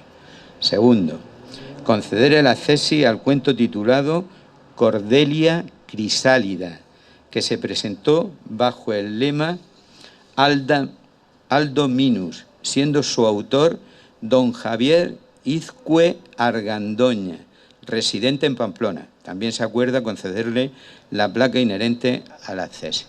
Don Marcelo Luján nació en Buenos Aires, Argentina, en el año 1973, y a principios del 2001 se radicó en Madrid, donde trabaja como coordinador de actividades culturales y talleres de creación literaria. Ha publicado los libros de cuentos Flores para Irene, Premio Santa Cruz de Tenerife en el 2003, En algún cielo, Premio Ciudad de Alcalá de Narrativa 2006, El desvío, Premio Cucha Ciudad de San Sebastián 2007, los libros de prosa poética Arder en el invierno, Pequeños pies ingleses, y las novelas La mala espera, Premio Ciudad de Getafe de novela negra en 2009, Moravia, Subsuelo, Premios Dashiell Ham 2016, Nobel Pol y Santa Cruz de Tenerife. Tiene en su haber los siguientes premios literarios: Premio Santa Cruz de Tenerife en 2003 y 2016, finalista del Premio Clarín de Novela en 2005, finalista del Premio LH Confidencial de Novela Negra 2006, Premio Ciudad Alcalá de Narrativa en 2006, finalista del Premio Felipe Trigo de Novela en 2007, Premio Cucha Ciudad de San Sebastián en 2007, finalista del Premio Ciudad de Barbastro de Novela Corta en 2009 y finalista del Premio Cosecha Eñe en 2010. Parte de su obra fue seleccionada en campañas de fomento a la lectura y traducida al francés, italiano, checo y búlgaro. Esta noche se encuentra con nosotros el ganador, don Marcelo Luján. Por favor, si es tan amable de acercarse a la mesa para recoger su premio, lo van a entregar don Gaspar Miras Lorente, alcalde de Mazarrón, y doña Elvira Navarro, presidenta del jurado.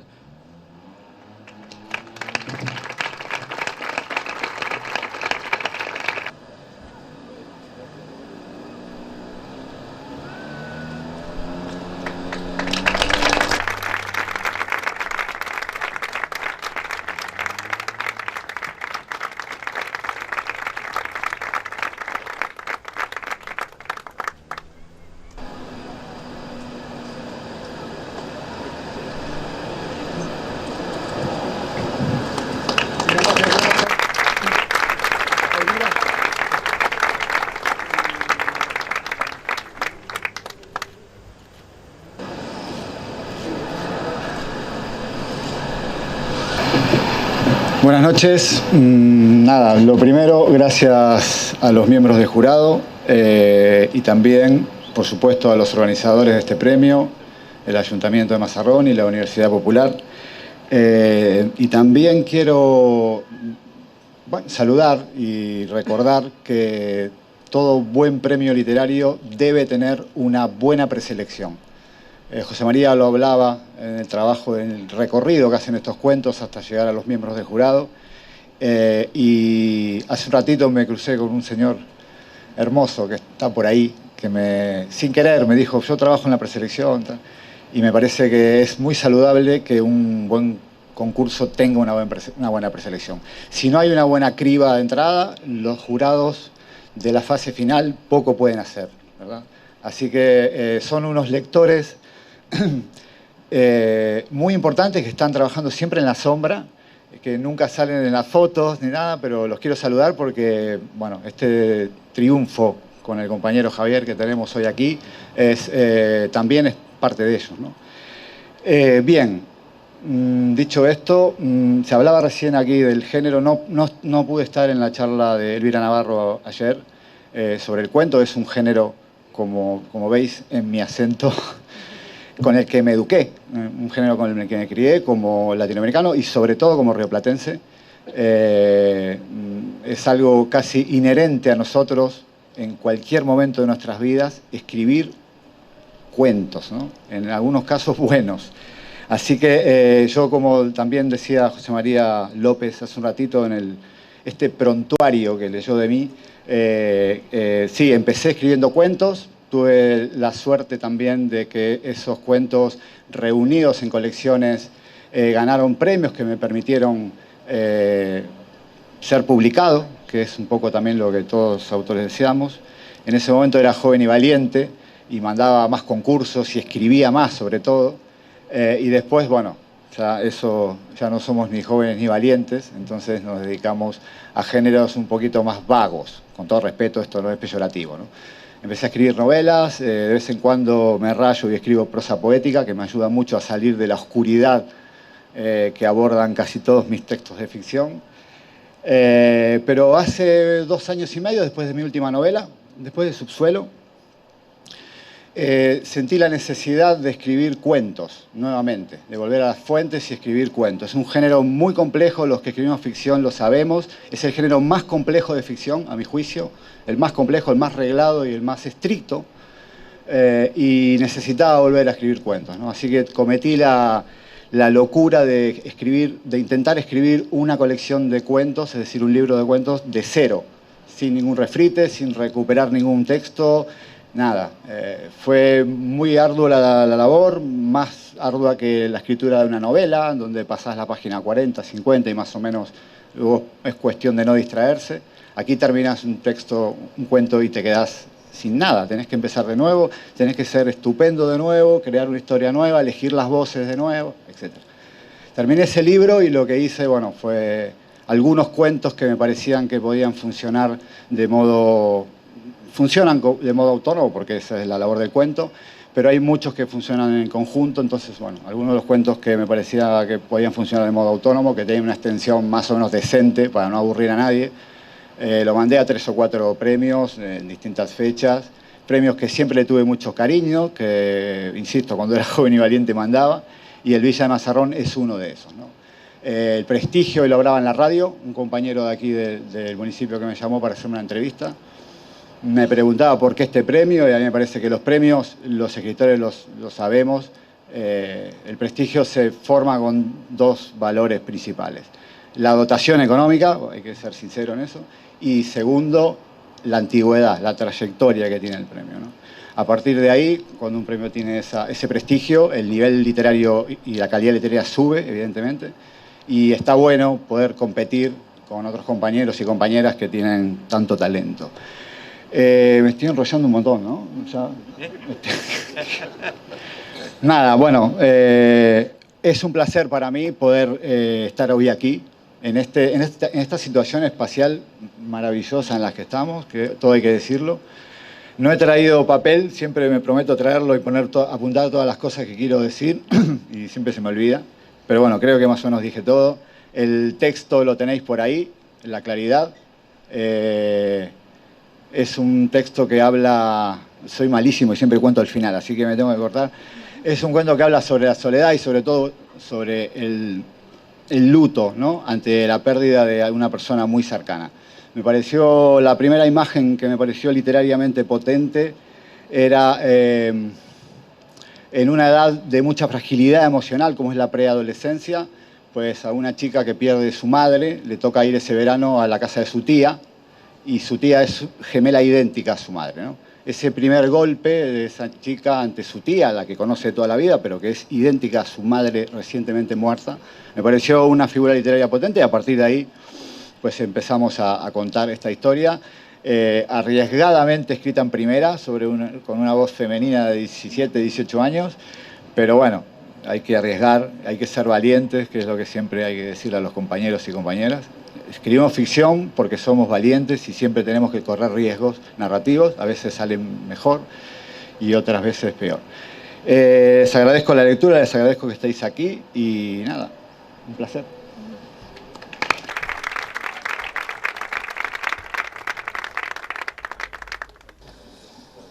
Bien, por otro lado, el ganador de la CESI, don Javier Izcue Argandoña, nació en Pamplona, cursó estudios de Filología Hispánica y máster en Español como lengua extranjera.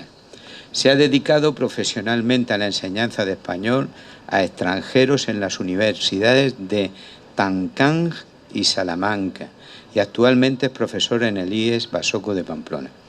Su trabajo como creador se ha movido en varios territorios literarios. Para el público infantil ha escrito y publicado cuentos y 3 obras de teatro representadas: Historia de Muri, Invierno Sos, Rebelión di Geridú. El libro de versos Amaranta en Venecia se alzó con el premio de poesía infantil El Príncipe Preguntón de la Diputación de Granada. Ha escrito 2 obras de teatro para jóvenes, Primera Vez y Sentimentalia, representadas y publicadas. Tiene también publicadas sendas versiones de Edipo Rey y El retrato de Dorian Gray en la biblioteca Teide de clásicos adaptados. Ha recibido una treintena de premios literarios en géneros dispares como el relato, el microrrelato, la declaración de amor, el tanatocuento, la microhistoria por SMS, la poesía, las adaptaciones literarias, el teatro para niños, el cuento infantil. Bueno, entre los premios literarios cabe destacar que fue finalista del 8º Premio NH de Relatos en 2003 del primer premio en el tercer certamen de cuentos de invierno de Caja Navarra en 2006, primer premio de la primera edición del concurso de cuentos Coca-Cola sin cafeína, El cuento de tus sueños en 2007, primer premio del octavo concurso de Tanatocuentos 2007, primer premio de la 17ª edición del concurso de textos teatrales dirigido a público infantil en 2008 de la Escuela Navarra de Teatro, primer premio de relatos para leer en el autobús en Granada, primer premio del 7º Premio Nacional de Relato Corto Manzanares, primer premio del tercer concurso literario de hiperbreve Movistar 2008, primer premio del 16º certamen Ciudad de Barañaín, Nombremos a las Mujeres 2009, primer premio del 10º concurso de declaraciones de amor Dime que me quieres del Ayuntamiento de Málaga en 2010, primer premio del 6º concurso El Príncipe Preguntón de poesía infantil, primer premio del 22º concurso de narraciones cortas Villa de Torrepacheco, finalistas del tercer concurso de diarios de viaje de nómadas de Radio Nacional de España en 2016, accesis del Premio Nacional de Cuentos Ciudad de Mula en el año 16 y ganador del primer concurso de relatos breves Manolete de Córdoba en 2017. Entre las ediciones cabe destacar El General Invierno recibe un telegrama, que es un cuento infantil, primer certamen literario Fuente de San Cristóbal, que contiene Largo Lamento, es un relato, relatos para leer en el autobús en Granada, Cuadernos del Vigía, primera vez Suisse Adolescente, colección Joven Teatro de Papel 008, Amaranta en Venecia, de la Diputación de Granada, poesía infantil, álbum de familia, de la editorial Libresa en Quito, o también un cuento infantil en 2019. Esta noche también, y como es previsible al estar recogido en las bases y con algún incidente que otro, también se encuentra entre nosotros el ganador de la tesis, don Javier Izcue Argandoña. Así que, por favor, si es tan amable de acercarse a la mesa para recoger su premio, lo van a entregar don Gaspar Miral Lorente, alcalde de Mazarrón, y don Ginés Campillo Méndez, concejal de Cultura de nuestro ayuntamiento.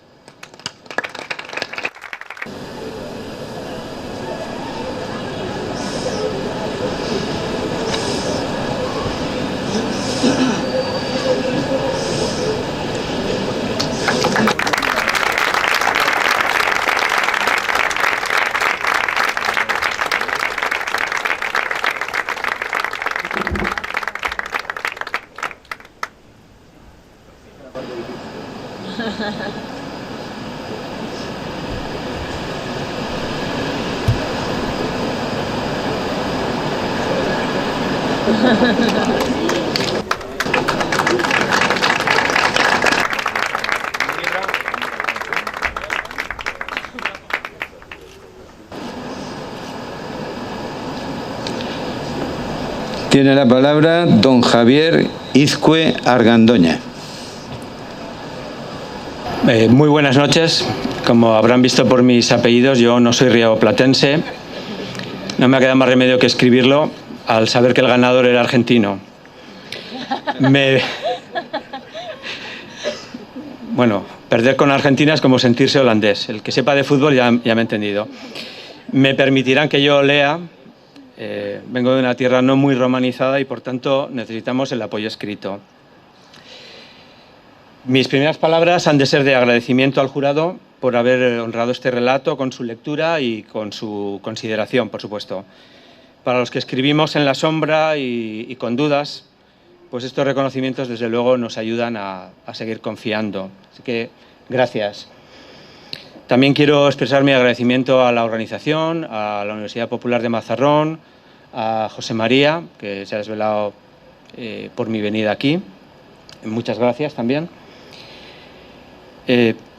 Nunca la palabra es más necesaria que ahora y por eso creo que nunca hemos necesitado más de historias que nos expliquen. Muchas gracias al Ayuntamiento, muchas gracias, por supuesto, al señor alcalde, al concejal de Cultura y a todos los que están detrás de la realización de este acto y de estos 35 años. Quiero expresar también mi felicitación a Marcelo Luján y sobre todo a los centenares de escritores y de escritoras, pues que como nosotros harán en ese mar del papel en blanco. Así que, aunque no estén aquí, pues ánimo, hermanos y hermanas. Y ya lo dijo Machado, ya lo dice la lengua castellana, nadie es más que nadie. Y a todos ustedes, gracias por esta atención. Voy a ser breve, no tengan miedo. El texto está en cuerpo 18.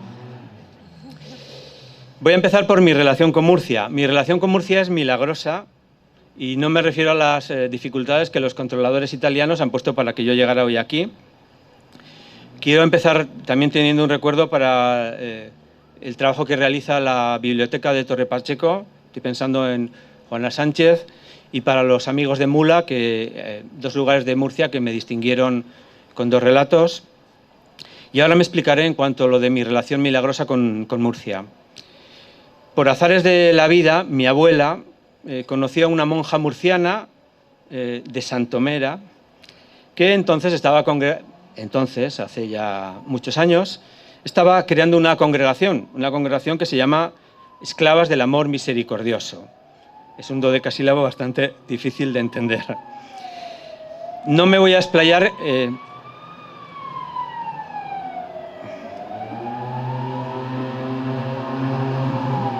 Pensaba que era la policía de Santomera. No me voy a explayar contando cómo cuatro de mis tíos, hijos de mi abuela, claro, acabaron estudiando en Roma, cómo uno se hizo sacerdote y cómo 2 hermanas más acabaron tomando el hábito de monjas. Pero para los que estén aquí y sean amantes de la contabilidad, debo decir que mi abuela tuvo 12 hijos, más una, Rosa, un querubín nonato. Para los que sean amantes de la mitología clásica, debo decir que mi abuela tuvo 2 hijos que se llamaron Dionisio y otro que se llamó Patricio.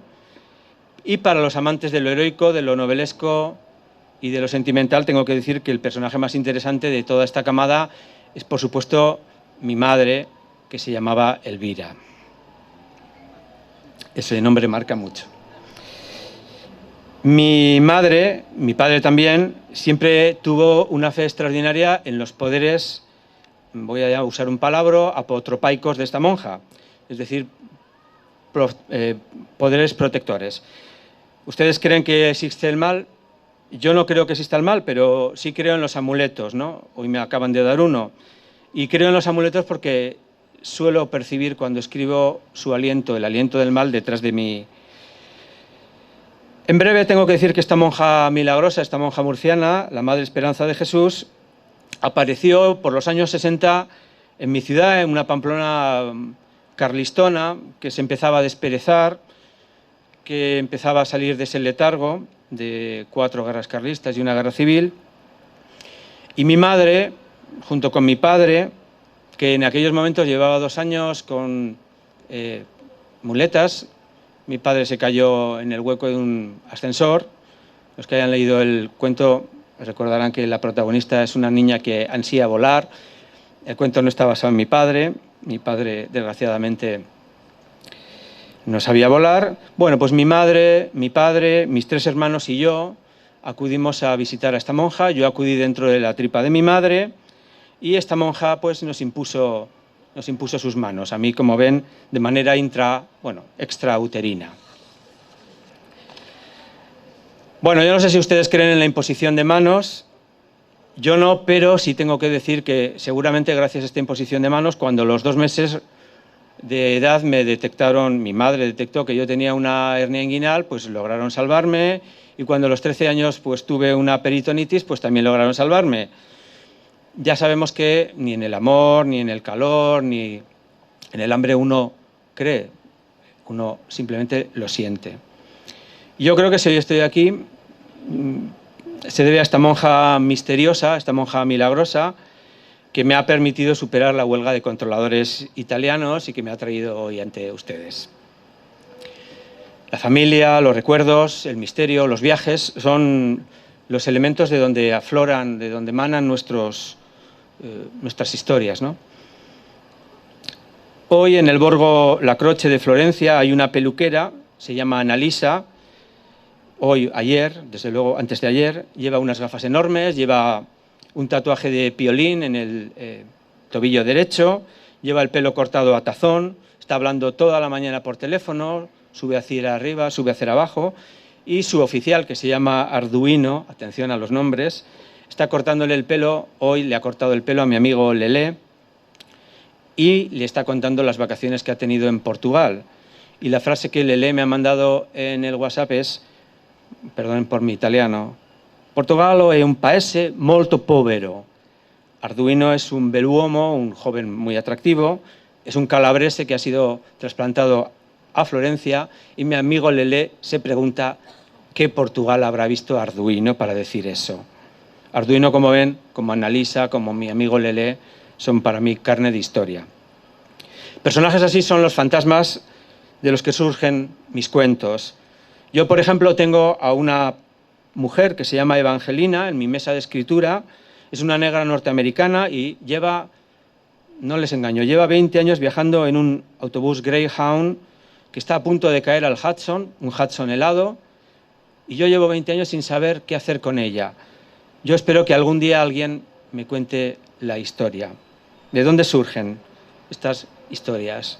¿De dónde surgen las buenas historias? Las historias que nos hacen humanos, las historias que aportan vida a nuestra vida, que aportan vidas a nuestras vidas. Voy acabando. El relato por el que me han distinguido hoy ustedes se titula Cordelia Crisálida. Yo no lo escribí, ya lo ha dicho José María, a mí me lo han dictado. Yo, como lector luego del cuento, sé que en él hay, y esto lo digo con total modestia, por supuesto, yo sé que está Shakespeare, sé que está Shakespeare por el nombre, pero sé que está José Martí, y yo sé que también está Flannery O'Connor, y yo sé que está Lo que el viento se llevó, y yo sé que detrás de este cuento hay una Biblia cerrada que yo una vez vi en una mesilla en una casa de una base militar en Pensilvania, y yo sé que también está el primer amor de alguien de aquí, no el mío, pero de alguien de aquí seguro. Y yo sé que también está el mal. Y por supuesto está mi primera maestra, de la que yo pues estaré enamorado toda mi vida. Yo lo único que he hecho ha sido encender una lámpara, ojalá estuviera Felisberto Hernández, yo he encendido una lámpara y he dejado que las cosas sucedieran en su foco. Creo que toda narración es un milagro. Y es un milagro que yo hoy esté con ustedes en Mazarrón, en Murcia. Mi amor por las historias nace de mi abuela. Ayer Elvira nos contó gran parte de la génesis de las historias. Y hay un elemento muy importante para las historias, que es la elección del nombre de sus protagonistas. ¿Saben cómo se llama mi abuela? Mi abuela se llama Milagros. Muchas gracias a todos ustedes y felices sueños.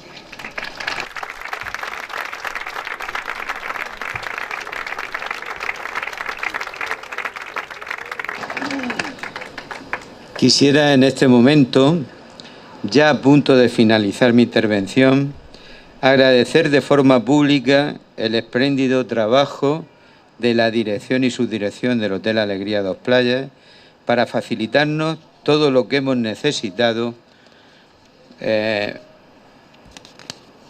para llevar a cabo la celebración de este evento en este inigualable enclave. Y ahora sí, quería terminar esta parte del acto, como viene siendo habitual, con una sentencia perdida de Coleridge que está en sus cuadernos, que no se publicaron nunca hasta después de su muerte, y dice simplemente: si alguien atravesara el paraíso y le dieran como prueba de su pasaje una flor y se despertara con esa flor en la mano, entonces, ¿qué? Es decir, el hombre vuelve al presente y trae consigo una prueba del porvenir, algo que todavía no ha sido creado.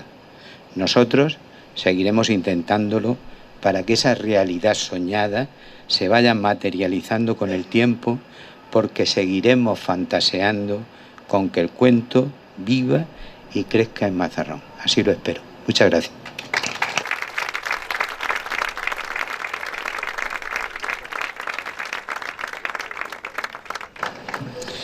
Una vez realizada la entrega de premios, vamos entrando en la recta final de esta velada literaria.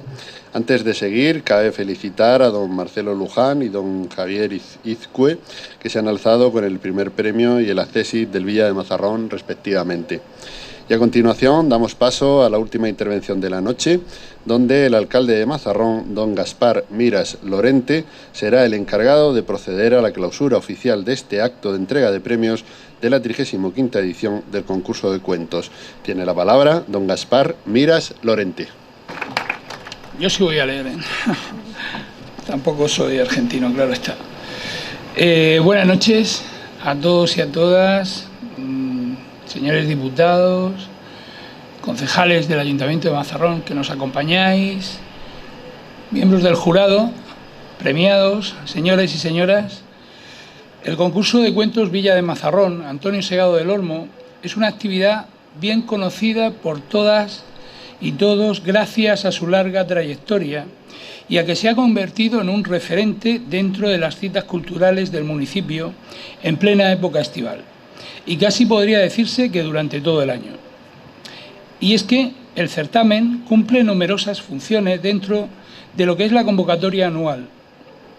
En primer lugar, me gustaría destacar, tal y como ya se ha mencionado aquí esta noche, la oportunidad de proyección que ofrece para Mazarrón, porque de forma silenciosa llega a miles de hogares la información sobre este certamen, junto a la que inseparablemente también llega la imagen de nuestro municipio. Además de esto, los fines sobre los que fue concebido el certamen son muy notables y casi diría visionarios, porque con mucha antelación se anticiparon a lo que hoy es un tema de actualidad en lo que se refiere a la preservación y difusión de nuestra lengua. También en todo lo relativo al género, que hasta hace pocos años era considerado por algunos como menor, pero volviendo al interés más cercano, el de cómo beneficia a nuestro municipio, creo que al cabo de tantos años está fuera de toda duda el interés que tiene para nosotros el Villa de Mazarrón, gracias al cual nuestro pueblo ha sido noticia en numerosas ocasiones al amparo de los ilustres invitados y colaboradores que cada año participan en él y a los que aprovecho para agradecer su labor en torno a esta actividad. Como bien sabemos, nuestro municipio alberga un sinnúmero de valores que podría servir de base a la puesta en marcha de infinidad de iniciativas que les sitúen en el lugar en que le corresponden. Después de ver la trayectoria que ha seguido el Villa de Mazarrón, creo que podemos afirmar, sin temor a equivocarnos, que este certamen contribuye a que el municipio figure en un puesto privilegiado dentro del panorama de las letras y al tiempo que brille con su luz propia en estas fechas. Esta noche nos reunimos en torno al Villa de Mazarrón junto a representantes del mundo de las letras a nivel local, regional, nacional e incluso, podríamos decir, cómo no, internacional. El concurso de cuentos también reconoce el trabajo y el esfuerzo de tantos y tantos autores que cultivan este arte y se encuentran representados por los textos presentados al certamen. Desde Mazarrón nos hacemos eco de esa ingente labor y les mostramos nuestro apoyo para que continúen adelante cultivando este arte, del que nuestro municipio esta noche se convierte en un claro exponente. Comprobamos así cómo nos abrimos a una actividad alejada de los convencionalismos estivales, ofreciendo al visitante una imagen diferente de nuestro municipio, reclamo de los que buscan y se interesan en otros aspectos de la vida durante su tiempo libre. Una faceta de gran interés y que debemos apoyar como un referente que nos ayuda a mostrar nuestro municipio como un lugar de acogida en el que confluyen valores adicionales que refuerzan nuestra imagen como destino turístico y espacio desde el que abordar iniciativas muy dispares. Con todo esto, lo único que quiero significar es la idea de que Mazarrón cuenta con la ventaja de ser un lugar de acogida, con la capacidad y los recursos necesarios para afrontar cualquier reto que se le plantee, como bien nos demuestra el camino recorrido después de tantos años de historia. Por eso creo que es el momento de abrirse a nuevos horizontes y apoyar todas aquellas iniciativas que contribuyan a enriquecer nuestro municipio y, en última instancia, a nosotros mismos, tal y como viene haciendo el Villa de Mazarrón desde hace años. Una labor que debemos agradecer al elenco que conforma cada una de las ediciones del certamen, que se van sucediendo año tras año. Aquí hemos de citar a los especialistas, expertos, amigos y a todos los amantes de la literatura que entre todos han contribuido a hacer realidad esta apuesta que Mazarrón hace por la cultura. Y es que, como todos sabemos, Mazarrón lleva tiempo apostando por la cultura como un modelo de desarrollo local. Creo que a nadie le cabe duda de que cuando hablamos de cultura lo hacemos desde el convencimiento de trabajar para conseguir un pilar fundamental en la gestión y en la economía del municipio. Un planteamiento que necesitará del apoyo y respaldo de todos. Para finalizar, ya solo me resta felicitar a los ganadores de la edición del concurso de cuentos de este año. Señalar el buen trabajo realizado por los señores miembros del jurado y desear a todos que nos encontramos aquí y a los que nos visitan en estas fechas que tengan una feliz estancia en nuestro municipio, que siempre se ha destacado por su hospitalidad y la buena acogida de sus gentes. Queda clausurada la 35ª edición del concurso de cuentos Villa de Mazarrón Antonio Segado del Olmo. Muchas gracias y buenas noches a todos.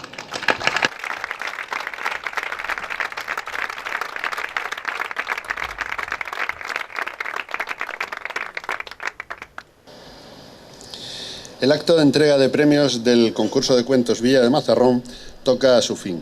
En nombre del Ayuntamiento de Mazarrón, la Concejalía de Cultura y la Universidad Popular de Mazarrón, así como de las entidades que intervienen en la organización del certamen de este año, les deseamos que esta velada literaria haya sido de su agrado.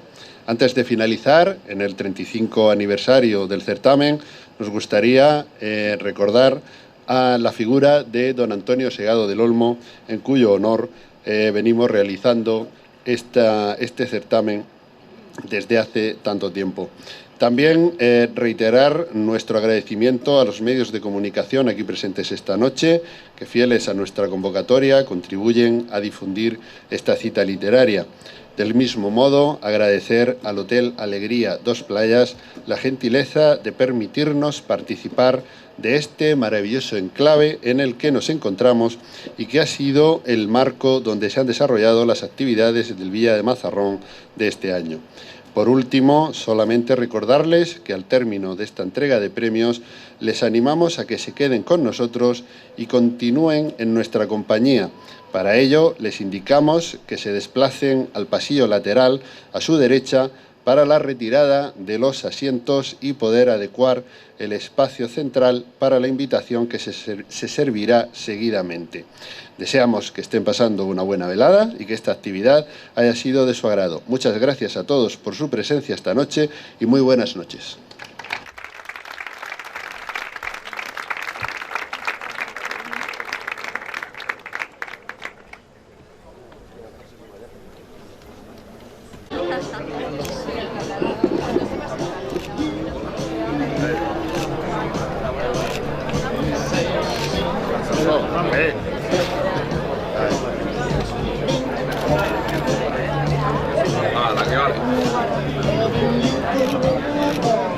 Venga, que se ponga el jurado.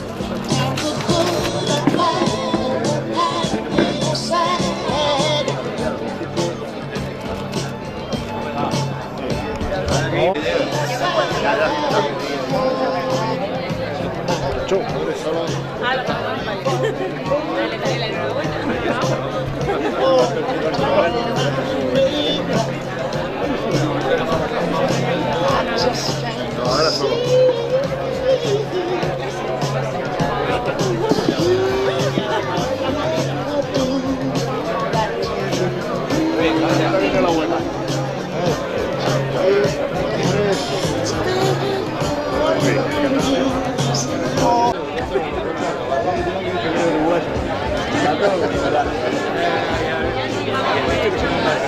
Yo no se lo perdono. ¿Cuándo me voy a ver en otra contra 850 fulanos, no? Felicidades, Marcelo.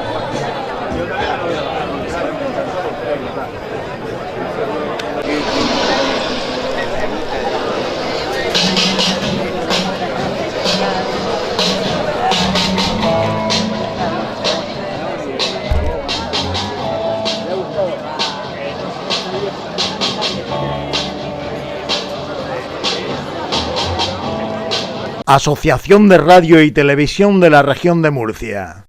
Micrófono de plata a Telesatélite Mazarrón.